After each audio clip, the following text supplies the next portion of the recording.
Welcome, everybody, and welcome to the AHTV channel. And Where Are They Now with Aortichope? Where Are They Now is a new initiative that is geared towards sharing updates from some of our prior patients and individuals featured in our Survivor Series. I am your host, Greg Aaron Greenberg, and joining us today is Aortichope board member and dissection survivor, Bill Barnhart. Welcome, Bill, and thanks for taking the time to talk to us today. Thank you for having me on. It's a pleasure. I think it is very important to also share that you are a Marfan sufferer, Marfan patient, which is unique, and that's kind of what you do for us with Aortic Hope. Is you are kind of our CTD specialist. Keep the connective tissue community in touch, connected.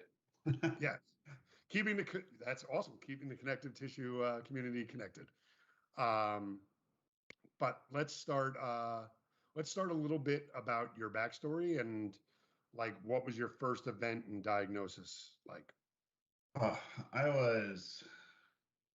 Marfan's. I was originally diagnosed when I was about 4 years old. Doctors had, through my eyes, realized that I had an issue.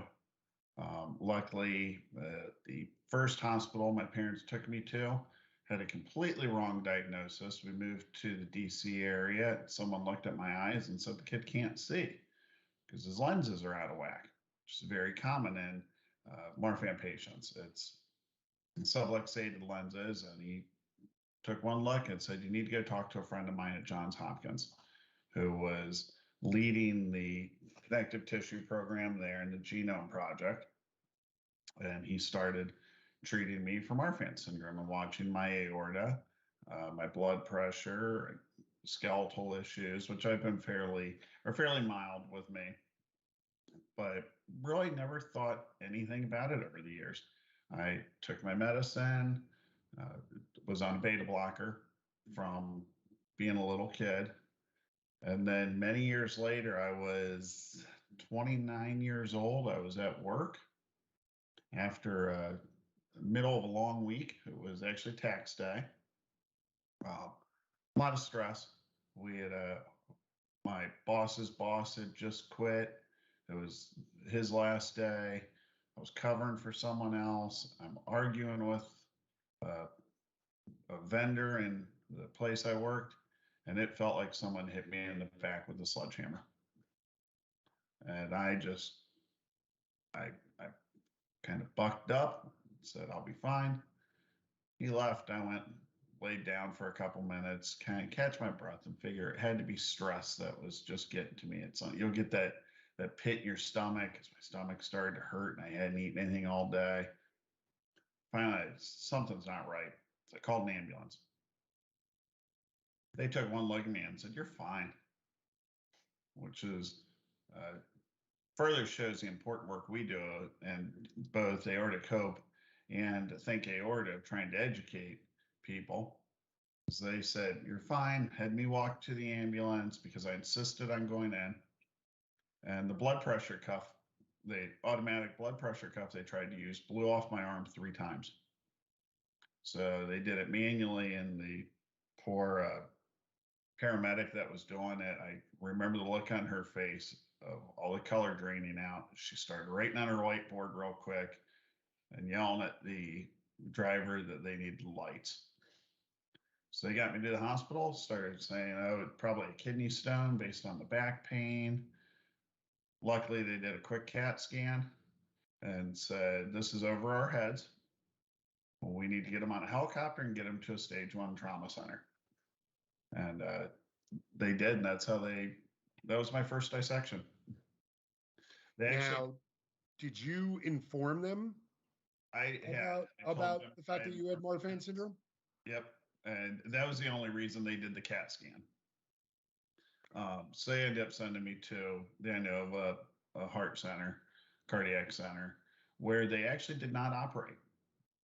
They wanted the scar tissue to take over and put me on extreme low blood pressure, try to keep me very calm.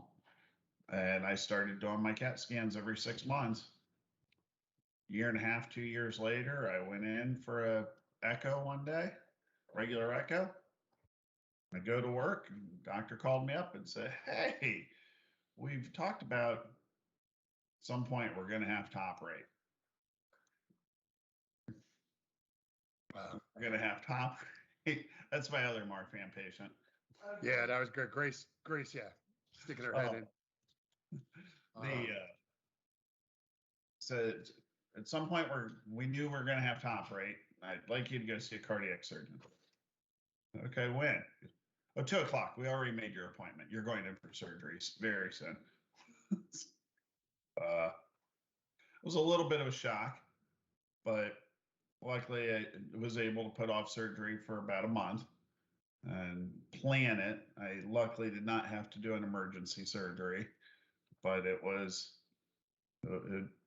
my first repair, it was a type B dissection from my diaphragm through my renal arteries, and one of the renal arteries actually dissected as well. So they were able to repair all that. That was my first one. I think it's important to note. That, I mean, that is something that's not ultimately common. That type Bs in certain situations are operated on that relatively that soon after right. discovery and stuff like that. But obviously, with you having Marfan and connective tissue, I'm sure that they really wanted it done sooner rather than later. It was interesting because normally in Marfans you'll get a type A dissection and then down the road get a type B dissection. Is more common, or a type B aneurysm. Normally it doesn't get to the point of dissecting. I'm an overachiever. So I wanted to make sure they were on their toes. Yeah. Well, I mean, I think it all comes down to knowledge of the aneurysm. Right. You know, if you really don't have knowledge of the aneurysm, then you're at the mercy of it staying intact. Right. If you have it, then it's being monitored. Your likelihood of emergency is a lot less. Although I will say, it does tend to happen in the connective tissue community, where something spontaneously can happen even with monitoring. Well, some of the other weird, I don't want to say weird, some of the other unique factors of connective tissue with it is type B. I had the shark bite scar. Right. Because of the connective tissue aspect of it, that led to a number of hernias over the years, and a couple of them being significant that had to be operated on. And because of the cardiac nature of, not even so much connected to Marfan, but just the cardiac nature of my issues. Right. I'd also had probably 10 years before endocarditis, where they almost replaced my mitral valve, instead decided to keep me in the hospital for 6 weeks on antibiotics. It's a long time ago. Now you're still on the antibiotics for 6 weeks, as many of you know, but you get to go home with them. This was back in the good old days. Yeah. So for you, it was more than just aorta. You had something that had involved heart involvement prior to. Right. Yeah, I had other cardiac issues. So through the connective tissue disorders with the massive surgery, I had ended up with hernia issues, completely unrelated to any of that, but just mistakes happen. Led to a summer of surgeries and infection from that didn't pop up until 2 years later, when I got endocarditis again and had to have my valve and root replaced. The root is now starting to had a significant aneurysm. I cleared 6 centimeters. I don't remember exactly what it was, but I know we were more than 6 centimeters.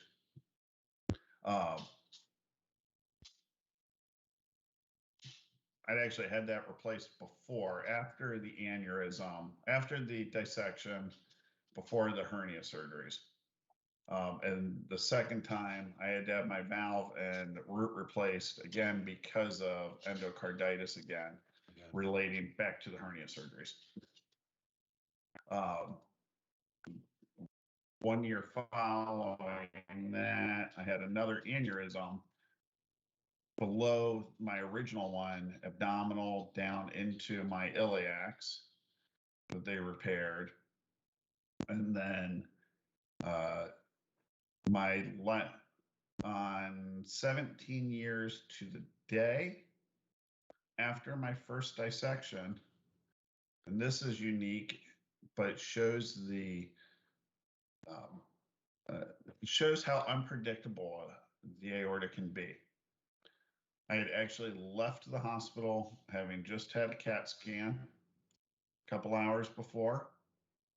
Was driving home, and this time it felt like I got hit in the back with a flaming pickaxe. And I knew right away that this was not good. I hoped that it was I twisted wrong or something like that, but I hadn't really moved. So I pulled over, I drank some water, I tried to lay down for a moment, and I said, I need to get to a hospital. I called both hospitals and I drove myself to the emergency room where they did everything perfectly, got me into a CAT scan because I told them. I actually walked in wearing an aortichope shirt that said I was a survivor. Right. I remember you were wearing it for the visit to your doctor. Yep. and the doctor visit went well. And I remember we got updates about the doctor visit going well. And then all of a sudden we got the news that, oh my God, on the way home, he dissected again. I walked in to the emergency room and I waited in line because I don't know what's going on with other people. Someone might be having a heart attack or a stroke. Every doctor has told me that I'm an idiot. I should have pushed my way to the front. And I told them I'm having aortic dissection. And they said, you are not. No one walks in with an aortic dissection. Why do you think you're having an aortic dissection? And I described it to them. I said, it feels exactly like the last one. They said, why don't you come into the back? And as soon as they did, someone said, hey, if he thinks he's dissecting, he has a history and he has connective tissue disorder, get him in a CAT scan now. So they put me in. Luckily, the hospital I was in actually has a CAT scan machine in the emergency room. And they said, don't even bother taking him downstairs, just get him in it. And they discovered that I was now dissecting from my root essentially across the arch. And they did a great job with it. This time they did not do an open surgery. They did the TVAR as a stent an emergency stent to hold things over for a couple months while they reviewed. But we're a couple years past it. Everything looks fantastic. We're still watching it. I may need to have it replaced at some point, but right now everything looks great. That's fantastic. So I'm blessed, very lucky. Yeah, it's very lucky. Okay, so let's add now with any of the events, did you do any sort of cardiac rehab or PT? I did not. In talking with my doctors, they had given me the approval to do it. They said that it may be helpful, but I also have kids.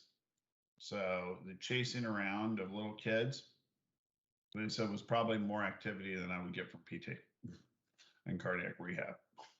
That's fair enough. That's a really fair point. I mean, if you're active and forced to be active, then it's not really an issue.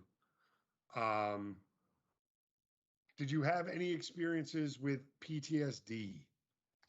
I did not. I have, again, this is one of those situations where I was lucky to be unlucky. I had, through other circumstances in my life, had kind of grown up with this very much. You take the points that you can control and you try to, and the things that you can't control, you don't try to, and you make your best with them. I had grown up, my mother was a quadriplegic from multiple sclerosis. And even though she couldn't physically do anything, had a very strong will and a very strong mind and was very positive. So I ended up with the idea of, I'll use work as an example. You may not want to go to work, but you can, so it's a good thing. And that I carried that idea through each of my cardiac events and just general daily life of I'm going to do the best I can. I'm not going to let it, I'm going to try not to let it affect me and just be able to process. It gave me a good processing tool, I should say, for dealing with it. Right. A little bit Which is different important. outlook. I think is important to point out that, I mean, you were fortunate to have that processing tool Right, possibly ahead of time and built in. For a right. lot of us, Many people don't. Most people don't. yeah, I was gonna say we don't. So you kind of find a way to come to terms and Right, start handling that anxiety and those little things that creep in. Um, but that's great that, I mean, not great that you went through it, but right. great for your growth with what you were going to handle, That's a that you perfect way had to that there. it. Uh, And I talk to a lot of people, and I'm always very open with talking to people about both my multiple sclerosis and dealing with issues like that and dealing with aortic issues. And it helps me relate to people a little bit more and try to give some perspective to help other people to cope as well. Now, do you feel like knowing the Marfan diagnosis and the potential that something like this could potentially happen, like took some of the shock of when it did Definitely. happen out of it? Okay. Definitely. And that's another thing where I was extremely lucky to have the team of doctors I did who and my doctor growing up essentially wrote the book on Marfan syndrome, Victor McCusick, and he was it's now the McCusick Genetics Center at Johns Hopkins. So I was very lucky to work with teams that are at the forefront of it and were able to very clearly lay out what may happen. So there really weren't the surprises that so many of our members and patients have to deal with. So much of our community has to deal with. I was very well prepared, and I was very well prepared from a young age also. Of we're going to watch this, we're going to track it, we're going to deal with it as it comes along, and that was extremely helpful. It was. I'm convinced that if there wasn't that support system, kind of like aortichope provides, that it would have been much worse. And that's one of the reasons that aortichope is important because I think the goal really is to help people see what's going on and see that their situation, while it's unique, other people have a shared situation that can help them deal with it. It can help them see Right. perspective and can help answer questions and Right. Each one of our cases might be slightly different, but we all kind of belong in the same genre of book. right. And there's going to be shared experiences that can definitely help amongst all of Right. us. Everybody is dealing with, be it aortic or whatever. Everyone's dealing with issues. Everyone's dealing with problems, and yours are unique to you, but they're probably not unique overall. So there's other people who can help you deal with it, and in that same light, you can turn that around and use your knowledge to help other people. And Right. I find that somewhat therapeutic. I find that helpful. I agree. I mean, that's the most rewarding and Yeah. my own personal therapy is talking to people and hopefully helping them through Yep. their whatever they're Educated. feeling. Yeah. Nothing makes me happier than, let me rephrase that. If I have to go to a doctor or an emergency room or for me or my children or whatever, nothing makes me happier than being able to help educate the staff there. Every time I am in the hospital, they trounce through a number of students. And I was in the emergency room and I had three paramedic interns come in with questionnaires because they'd heard I had Marfan syndrome and I'd survived aortic dissections, and they'd never met anybody who had. And they're like, is it okay if we talk to you? I was like, not only is it okay, hell, go get a couple friends. Let's start educating people. Let's do a class. Exactly. That's awesome. They really appreciate it. It helps them. Now, I'll ask you because I actually don't know the answer to this question. And all your and my talking, we've never actually had this discussion, but do you have any experiences with pump head? Do you feel like that exists? Oh, completely. I am a firm believer that pump head exists. I know some doctors say it doesn't. There is not a doubt in my mind. Well, I think the idea of it does. I think what the cause is necessarily is the part that everybody argues about. Yeah. But I think the important thing for us is that we're not going crazy. We feel it. Right. What would you say some of the struggles that you feel that's caused? I end up with, there's things where I'll have words and just can't put them together.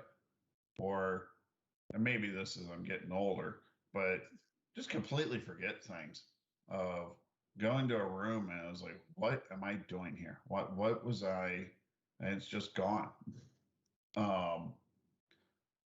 I've had a lot of experiences being under. My kids joke that I'm counting down my 9 lives because I've been dead 5 times, I think. My heart's been stopped. They're like, yeah, you're a zombie, Dad. Thanks. Hey, it's not a bad thing to be. Yeah. I have a gene mutation through Marfan syndrome. A couple of years ago, I had they believe it was endocarditis, the early onset endocarditis that they beat, but they never truly identified it. But they had taken out blood, separated it, and then tagged it with radioactive particles and re-injected white cells. So they would go and find whatever infection it was. So I'm now a radioactive mutant zombie, according to them. Hey, that's a pay. There are worse things to be. We're gonna write a book. Things to be. Now you have a few of them, but what was your first aortiversary like? Did you celebrate it? Did you? I did not. It was honestly, it was a lot of holding my breath. And the first one was kind of, let's see how this goes. I celebrate each of them a little bit differently because is there the anniversary of when I dissected, or is it when I had the surgery? So after the surgery was more of a celebration, the first surgery, because it was like, hey, we've made it, we're doing great. Where after the dissection, it was, we know something's going to happen eventually. Right. I have this cloud that's following me. When is it going to start raining? Now it's honestly hit or miss if I even remember them. The April 15th, I remember because it's tax day and I've done it twice. So April 15th, I don't go far from home. I think this past year I actually took the day off work because if I'm gonna have to go to the hospital, I don't want to deal with canceling a meeting. It was so it's when I remember them, I do try to celebrate a little bit, but I've had so many different instances that now I'm just thankful for every day. That's awesome. That's awesome. Now, post all these events, everything that's gone on, what is life like now? You still work, right? I still work. I actually just started returning to the office. It's busy. I'm running around nonstop. Um, I have, like I mentioned, I have 3 kids and try to enjoy as much time with them as possible. Because after all these different instances and work within the community, I know that they can be fleeting. So we try to have a good time and try to just stay as involved with each other and running around. But between that and work, I probably push myself harder than I should. Um, but at the same time, I'm enjoying it and I'm trying to do it in a manner that is not, it's, it's, it's about good. Like I said, it's about enjoying the time that we have. That's great. Exactly So, my thoughts. Um, Now I'm going to flip this a little bit because you have a unique perspective because you are both survivor and as you had mentioned earlier, you have a teenager that's been diagnosed with it's Marfan. So you also have the perspective of being a a caregiver. parent and a caregiver Yep. as well. Um, how do you go about that as It's watching interesting. her go through potentially some of the similar things that you went through as a It, child? it's very interesting. Again, she is much like me, where compared to many people within the Marfan community, we are fairly mild cases. Um, so there's that benefit. She is also very involved in the Marfan community, which is fantastic. It helps her prepare for the things that she has seen me go through. I think there's a unique combination of uh, she's been my caregiver a lot and helped me through these and helped with recovery and everything from sitting down as a little kid and reading me a book to, hey, I'm going to make you a sandwich. To she got older, it became more of, hey, dad, you got to move. You got to start doing things. You got to get out there and really uh, keep yourself moving and keep your spirits up. But I know that she is seeing these things and it has to raise some anxiety in her because she knows, hey, this could happen to me. I could be in this shape. Again, we're very lucky of we've had the best doctors in the world for her condition working with her. They've been very open with her. She's seen what I've gone through. She knows how much the medicine and technology is advanced, where her aorta right now is in fantastic shape. Her Z scores are dead on. She had no enlargement where she was at one point, but she grew into it. She has learned the dangers. She's actually started her own nonprofit to provide backpacks for kids in the hospital dealing with different connective tissue disorders.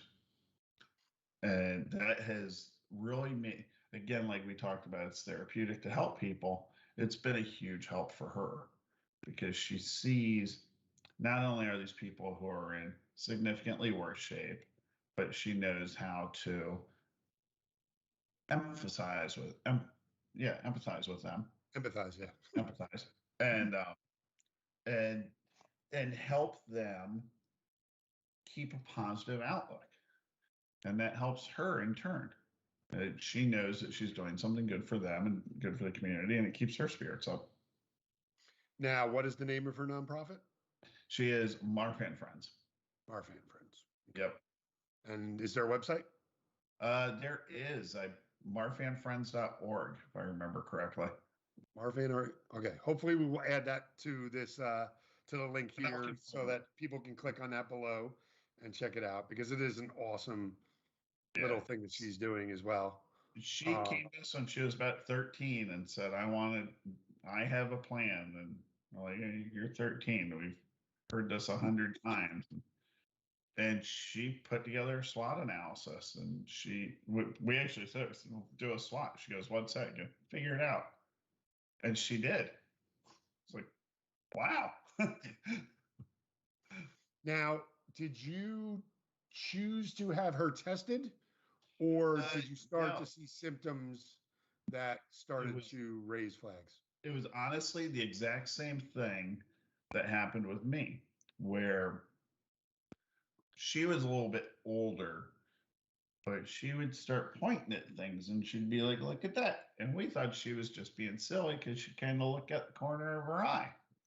So they took her to an eye doctor and they looked and said, her lenses are way down here. She's trying to look through them. Well, with Marfan syndrome and some other connective tissue disorders, it's the muscles that hold your lenses in place weaken.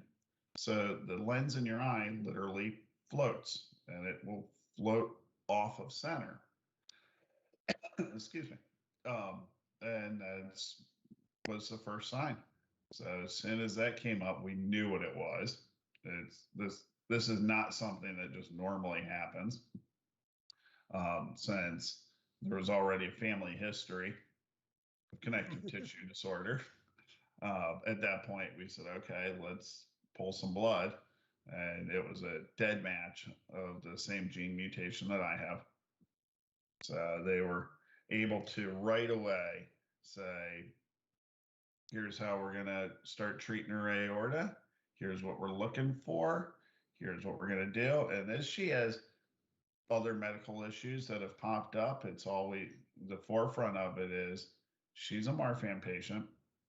She's on these medications and they are not optional. And every doctor we've worked with, we've been very lucky, has coordinated closely with her cardiologist and geneticist to work those out, and it's been fantastic. It's unique though. I'd always dealt with it, and it takes on a completely different excuse me, completely different perspective when it's your child. If you walk into a doctor and they say, wow, it's a Marfan patient, or in my case, you've had dissection. That's so cool. I've never dealt with that before. Well, for me, it's kind of like, okay, I can talk you through some of this. When you're dealing with your kid, it's like, I'm going to get the hell out of here and we're going to find someone who has. We're gonna find somebody that has a background in this. And most of them are like, yeah, you're right. That's a different perspective, you know. help you, but that makes sense. But it comes down to the very important fact, whether you're the caregiver or whether or not you're a patient, you need to be comfortable with the doctors you're working with. Right. Yeah. You have to be comfortable with the doctors you're working with, and you have to be. That's one of the things that we've taught her very early on, and I learned very early on is you're your own best advocate. I saw a meme the other day that I've seen 100 times, but every time I do, I nod my head of, yeah, some doctors will say, well, I spent 12 years studying this. I've lived with it my whole life. It goes back to the pump head. Does it? Some doctors will be like, oh, no, it's not a problem because we don't have it tagged down to anything. You don't have to have it tagged down to anything. I live with it. I know it. The last year, the report came out that a brand of cell phone may affect pacemakers.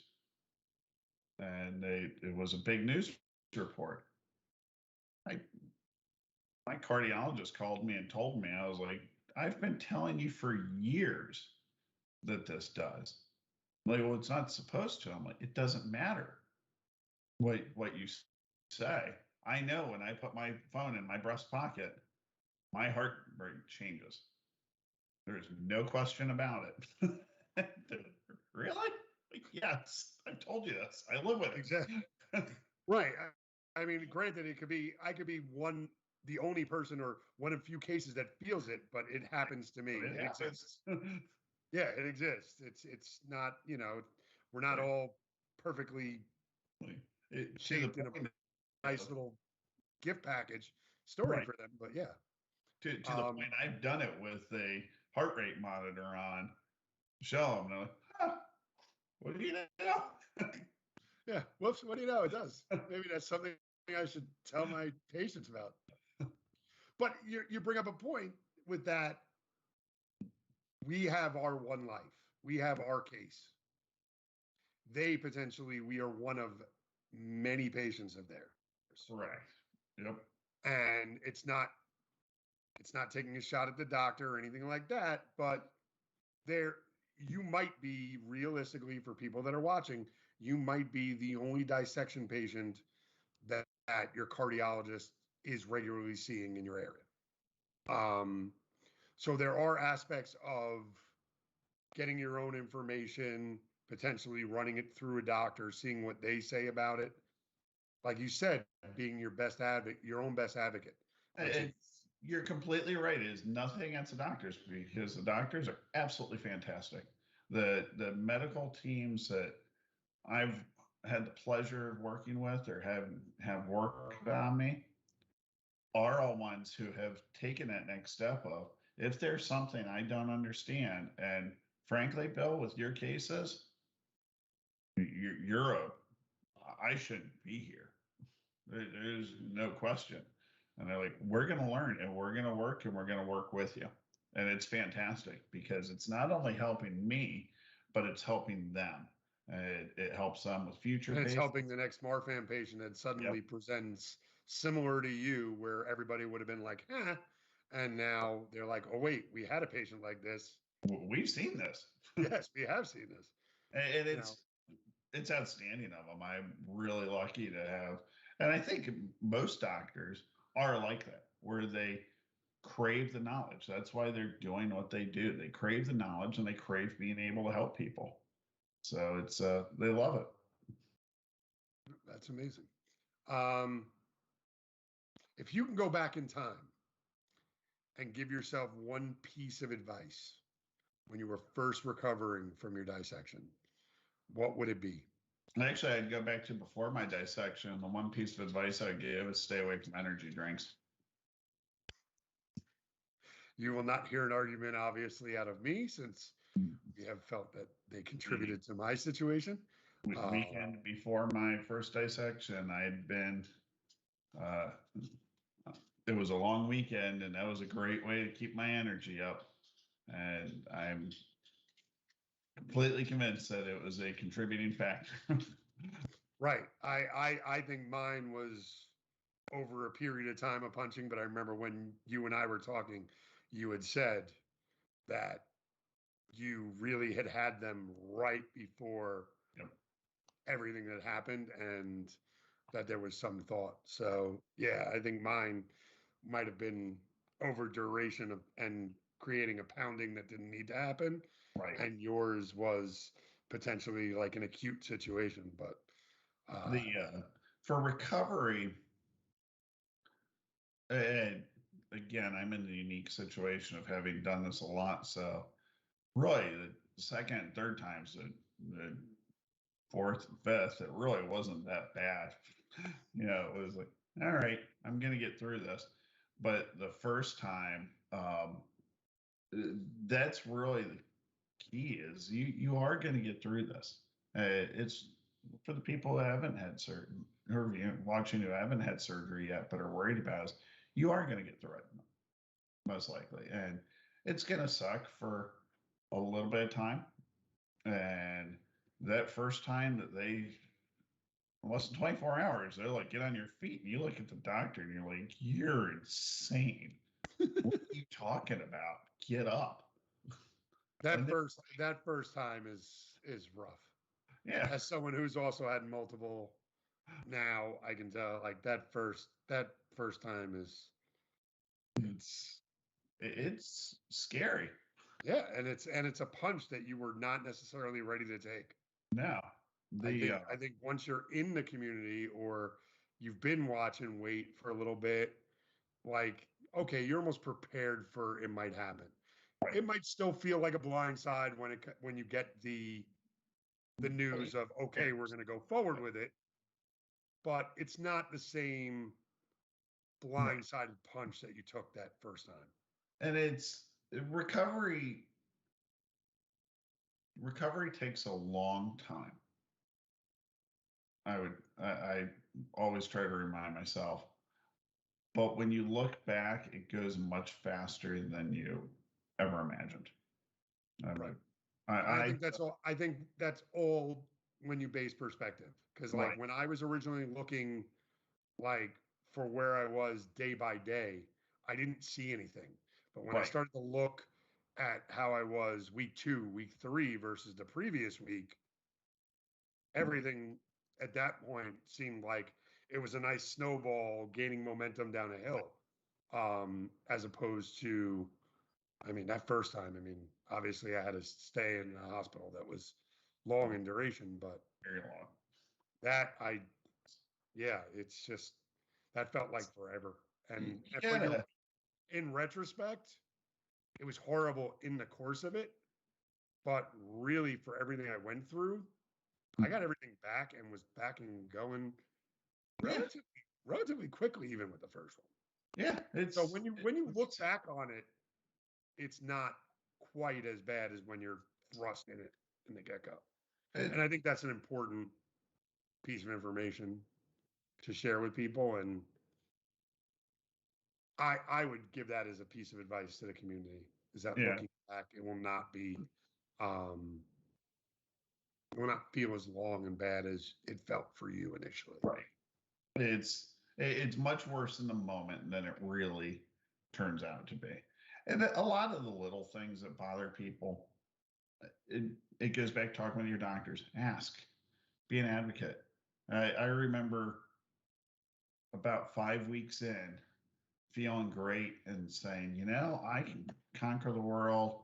They're telling me it's 8 weeks till I can drive. That's for the normal patient. Most of the people this happens to are old and shouldn't be driving anyway. I'm young, fine. And I talked to the doctor about it, and they said, no, it's nothing to do with that. Your breastbone isn't healed up, and if you get an offender bender, it's going to kill you.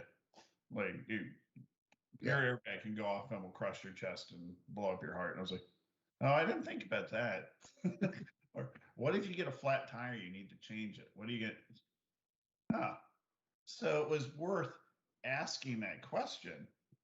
And that's what a lot of people within our community do is you ask that question of, well, why is the doctor saying this? And everyone's situation is going to be a little unique, but we can share some of that perspective of the question that you never really thought to ask.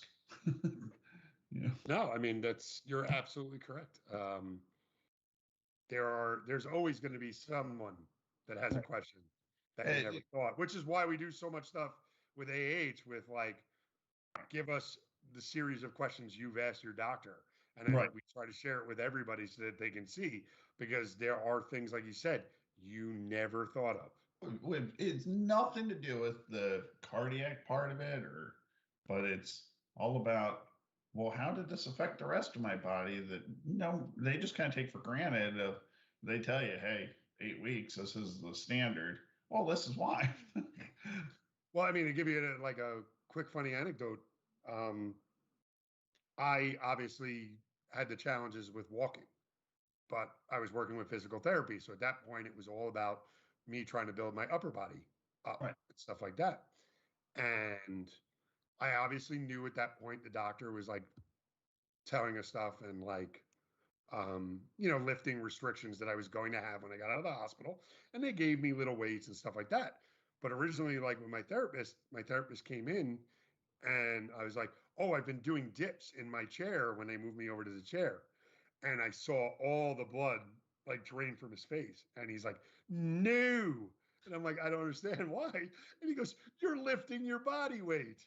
Right. No, you can't be doing dips in the chair while you're sitting there. And I was like, oh, like I never thought, like never in my mind thought about that. They're telling me, okay, you're going to use 5 pounds in each hand, sort of lifting. Okay. Right. And I was That's like, oh, I could do dips while I sit in my chair watching TV, because they moved me to a chair for the day. And I was, and then like my therapist came in, he's like, what are you doing? right. Whoops. And that was still obviously in the period where my sternum was healing still Right. and everything. And he's like, Last thing no, you're doing. stop that. So, I mean, you're right. It's those are important questions to ask either other members of the community or doctors. Get some sort of feedback on it. What would be now? We've covered you, and we covered it a little bit, but if you were really going to give one bit of advice to the community,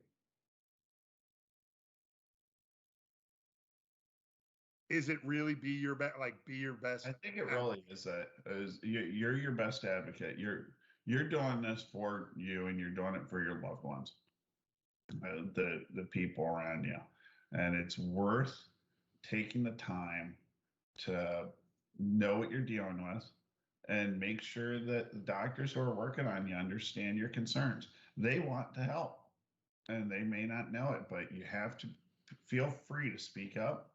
And like you said, it's nothing against anybody. The doctors want to help, so there's no need to be rude or mean, but or anything like that. I think most people aren't, but you got to be able to advocate for yourself and express your concerns. Talk to them about it, and if a doctor won't talk to you about it, that's a bigger problem. If you get blown off for your concerns, that's when you start looking for another doctor. Yeah, no, I agree. And that, like we said earlier, that's the key. Being comfortable with the doctors that are following you is probably the biggest key. Yeah, even if they haven't Other than being your own advocate, but you need to be comfortable with them that you're getting some give and take. Even if they haven't seen a case just like yours, they've seen crazy stuff and can deal with it. And none of your questions you ask them are going to be out of line, especially if you're doing your own research and it's based in a legitimate question. I mean, don't go in and ask them why the sky's purple, but or if you're seeing your eye doctor, you may want to ask them that. Yeah. What was the other last thing I want? Okay. So I gave you the piece of community. Now I want you to speak specifically to the connective tissue community. What is your piece of advice for them with managing everything that comes with potentially their connective tissue? Get your checkups. Make sure that you're following up with your doctors. Make sure that you're not skipping because these things can sneak up on you. But the better prepared you are, better information that you have coming in of, hey, we're watching my aorta, we're watching the valves, we're watching your whole system. Get your checkups. It is worth it. It takes a little bit of time, but it really helps you prepare for what could happen. And if you're prepared for what could happen, you're going to be in a lot better shape. One of my favorite terms that I tell everybody is you hope for the best, you prepare for the worst. That's how you get. I think that's absolutely right. And I think it's important, especially for the connective tissue community, because in a lot of cases, it's not the same as some of the rest of us that didn't have that. We're lucky. It can be as spontaneous for no apparent reason other than it was Tuesday. If you're in the connective tissue community, you already know that there's this possibility. So you have a leg up on a spontaneous dissection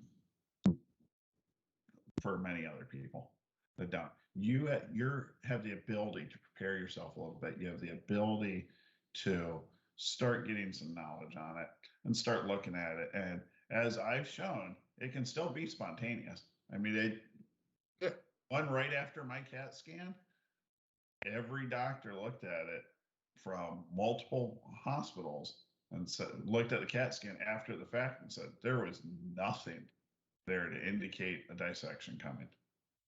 That was 3 hours before.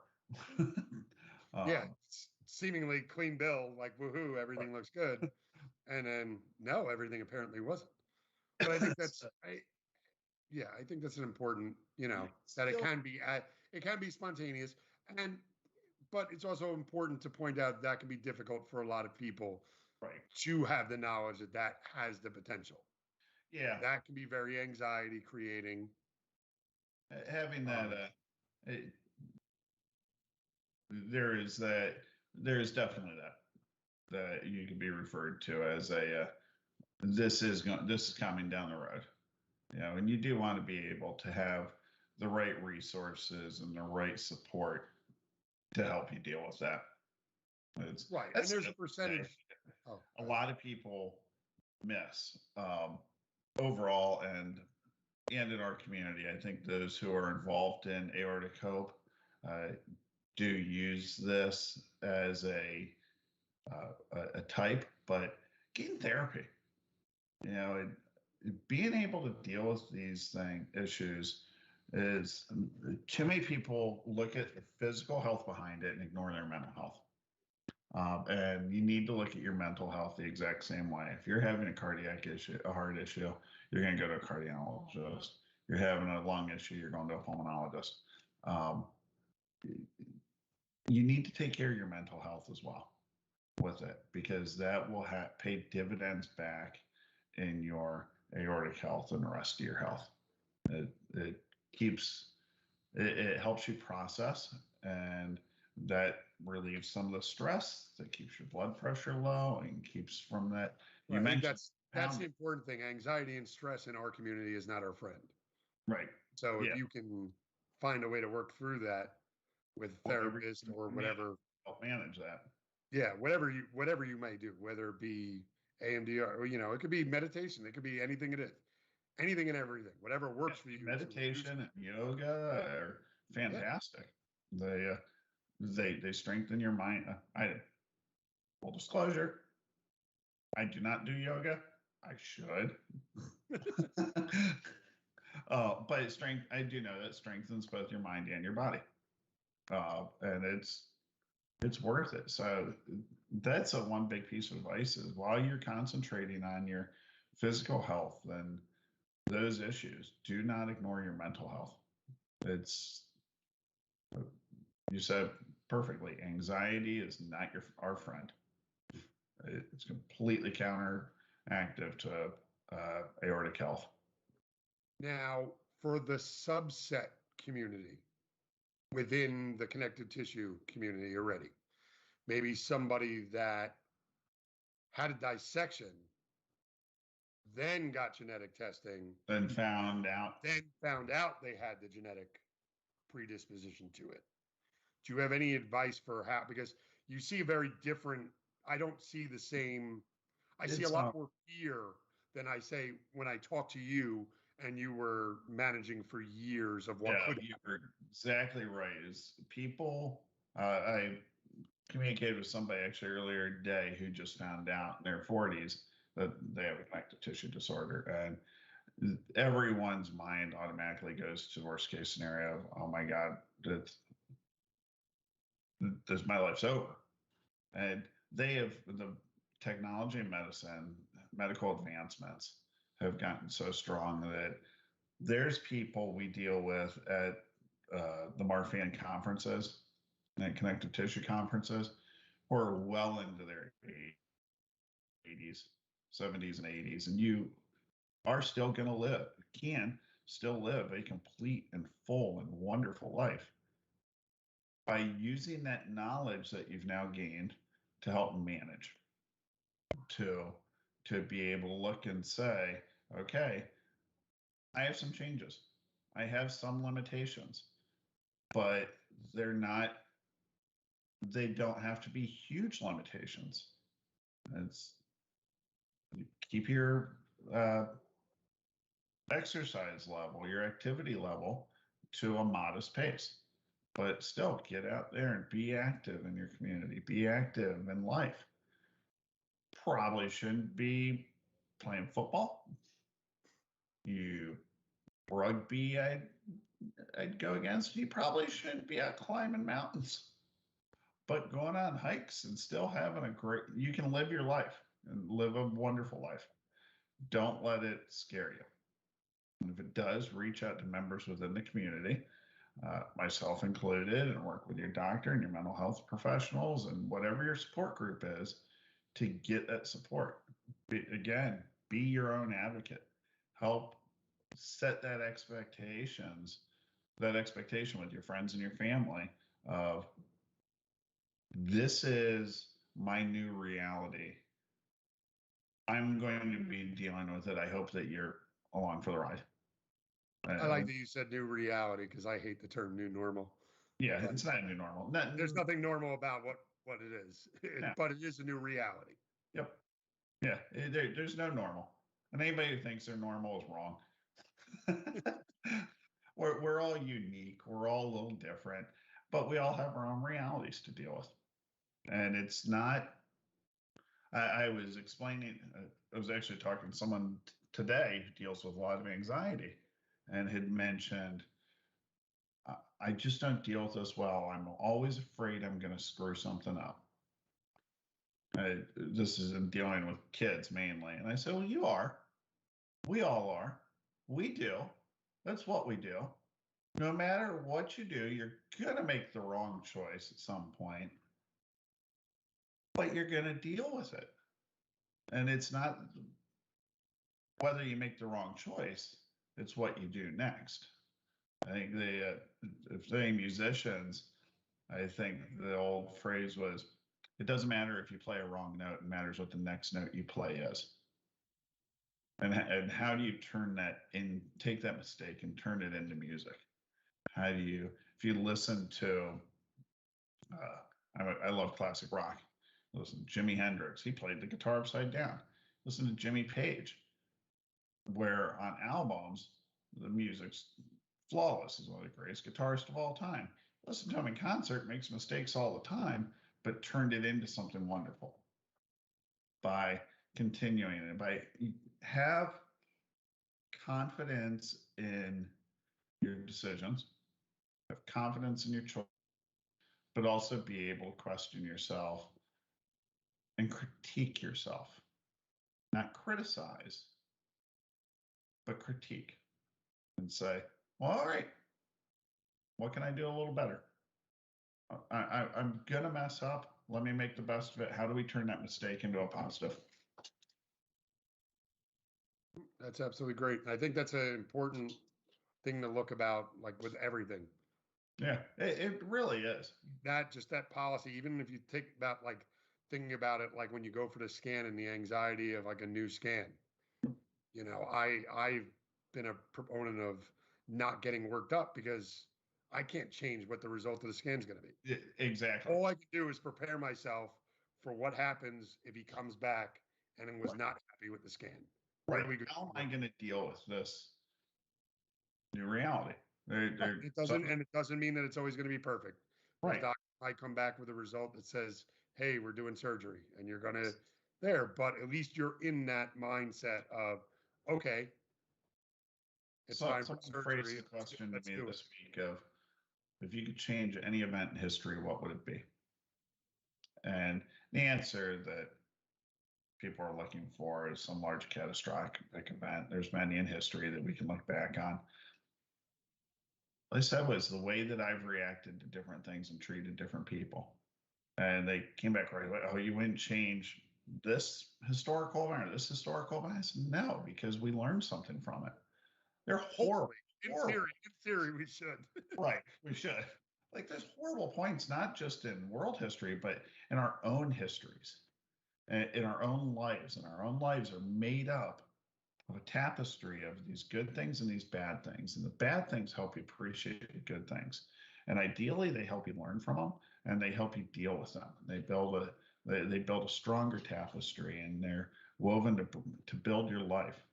So even if you're dealing with this new reality of, oh my God, I was perfectly healthy, and then I was jogging and had an aortic dissection, and well, damn it, they repaired that, did some genetic testing, and realized that I have a connective tissue disorder, and I'm never going to be able to do anything the same. Here you are. You're right. You're never going to be able to do anything the same. You're going to do it with more knowledge. you're going to do it with more appreciation. You're going to do it with a new reality of this is how I now need to deal with this. And hopefully you're also going to come away with the reality of something's going to happen tomorrow. Could be something little or it could be something big. That's going to change that reality. Could be for the better, could be for the worse, but every day we're learning and changing. That is a fantastic note that we will end on. And Bill, I want to thank you for joining us today. Thank you, Craig. So much. And want to remind everybody that might be watching us on AHTV to like and subscribe, push that little button. Definitely. You'll be notified when we have other events like this. And Bill, I want to thank you once again. Thanks for everything and joining me today. Thank you, Greg. Thank you for your help within the community. Thank you.